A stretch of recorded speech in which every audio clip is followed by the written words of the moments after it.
Welcome to my TV ప్రభునామంలో ఈరోజు దేవుని వాక్యం I'm with you always Matthew 28 chapter 20th verse.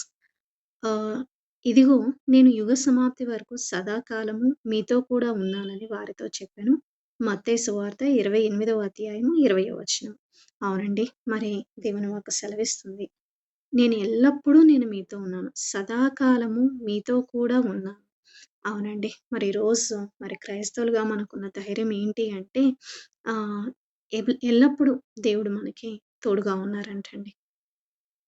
మరి ఇక్కడ మనం చూసుకున్నట్లయితే మనం అనుకుంటాము, నా యొక్క జీవిత ప్రయాణంలో నేను ఒంటరిగా ఉన్నాను, నేను ఒంటరిగా ప్రయాణం చేస్తున్నాను, నాకు ఎవరు తోడు ఉన్నారు అని చెప్పేసి మరి మనలో కొంతమంది అనుకుంటూ ఉంటారండి. అవునండి, మరి ఇక్కడ చూసుకున్నట్లయితే దేవుడు అంటున్నారు, సదాకాలము మీతో కూడా ఉన్నాను.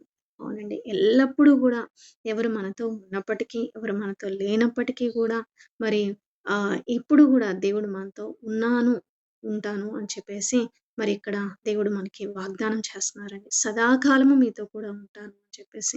అవునండి, మరి ఇక్కడ మనం చూసుకున్నట్లయితే మరి దానియేలు మరి అక్కడ సింహపు బోన్లోకి మరి ఒంటరిగా ఆయన వెళ్ళినట్లుగా చూస్తున్నాం. మరి అనేకమైన సింహాల మధ్యలో మరి దానియేలు ఒంటరిగా ఉన్నాడు. కానీ దేవునికి తెలుసు, నేను ఎల్లప్పుడూ కూడా మరి ఎవరితో ఉన్నాను, నేను దానియేలుతో ఉన్నాను అని చెప్పేసి మరి అక్కడ తన దేవదూతను పంపించి మరి అక్కడ గొప్ప కార్యం చేసినట్లుగా మరి మనం చూస్తాం.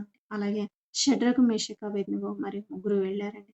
వారు ముగ్గురే మరి వెళ్ళినప్పటికీ కూడా అక్కడ మరి దేవుడు వారికి తోడుగా ఉన్నట్లుగా అగ్నిగుండంలో కూడా మరి దేవుడు తోడుగా ఉన్నారండి. యోనా మరి అక్కడ గొప్ప తిమింగలం కడుపులో ఉన్నారు, కానీ అక్కడ కూడా మరి దేవుని హస్తం ఆయనకి తోడుగా ఉందండి. మరి ఇక్కడ మనం చూసుకున్నట్లయితే మరి మనం ఎక్కడికి వెళ్ళినప్పటికీ కూడా మరి ఒకవేళ మరి మనం ఎలాంటి పరిస్థితుల్లో అయినా సరే, మరి అగ్ని మధ్యలో ఉన్నామా, జలముల మధ్యలో ఉన్నామా, మరి అలాంటి పరిస్థితిలో కూడా శ్రమలో ఉన్నామా, కష్టంలో ఉన్నామా, సంతోషంలో ఉన్నామా, ప్రతి పరిస్థితిలో కూడా మరి ఎల్లప్పుడూ కూడా మరి దేవుడు అంటండి మనకి తోడుగా ఉన్నారంటండి. ఐఎమ్ విత్ యూ ఆల్వేస్ అని చెప్పేసి మరి దేవుడు మాకు సెలవిస్తున్నారండి. కాబట్టి ఈరోజు నువ్వు వెళ్తున్న పరిస్థితి దేవునికి తెలుసు. మరి ఆ పరిస్థితిలో నుంచి నిన్ను ఎలా నడిపించాలి, నిన్ను ఎలా బయటికి తీసుకురావాలో కూడా ఆయనకు తెలుసండి. మరి నీ కన్నీటిని కూడా, మరి నీ బాధని, నీ దుఃఖాన్ని కూడా దేవుడు చూస్తున్నారండి. కాబట్టి ప్రభు అంటున్నారు, నువ్వు ఒంటరివి కాదు, నేను నీతో ఉన్నాను అని చెప్పి మరి ప్రభు వాగ్దానం చేస్తున్నారండి. కాబట్టి మరి వాక్యాన్ని బట్టి చిన్న ప్రార్థన చేసుకుందాం.